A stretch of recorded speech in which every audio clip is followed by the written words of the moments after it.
George Brandis, thanks for your time. It's very good to be with you, Brian, and good evening. I wonder if we could just go through this Senate committee inquiry with you. Yeah, the one during the week? Yeah, the Senate Estimates Committee. By all means, Brian, yes. Now, you were appearing before senators. Yes, you appear before senators at Senate Estimates, yes. Yeah, so you were appearing before yourself. No, that would be inappropriate, Brian. You appear before a selection of senators. Before your peers. Well, not exactly, Brian. Some of them are women.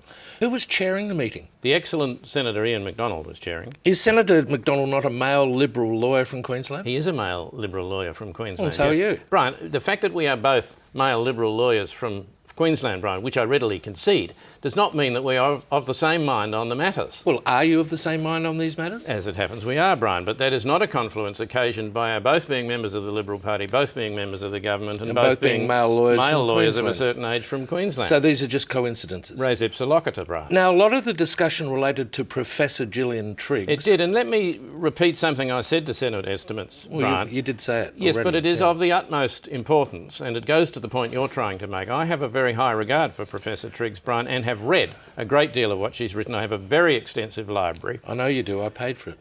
Brian, try not to interrupt and try not to be petty, I Brian. That is petty. very I'm just petty. It is beneath fact. you. If I did not have a magnificent library, Brian, I would not be anywhere like as well informed as I am on a wide range of issues.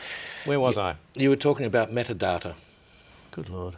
No, I doubt that, Brian. It was probably my discussion of my high regard for Gillian Triggs. In that case, why did you attack her for conducting an inquiry into why children in detention aren't being subject to greater harm? Well, your argument's wrong, Brian. That is it's not fatally wrong. flawed. That's not what the inquiry... The inquiry was into perhaps why they should be subject to less harm, Brian. Okay. In fact, I think I'm right in assuming that if you take it to its logical conclusion, there's almost a suggestion they should not be subject to any harm at all. Yes, I'm sorry. All right, fine. Really? I mean, you want to check your facts. Okay, I do apologise. So this is why the Prime Minister described the reporters as a political stitch-up? It is a political stitch-up, right? It's a biased report. But isn't it okay to be bigoted? It is, Brian, okay to be bigoted, but biased, Brian, that's a serious matter. Un-Australian. Oh, Brian, think your way through this. Use your brain. Imagine if Australia was held to a standard of reasonable and honest behaviour, Brian, or to a duty of care. I do apologise. George Brandis, thanks for your time. Good evening.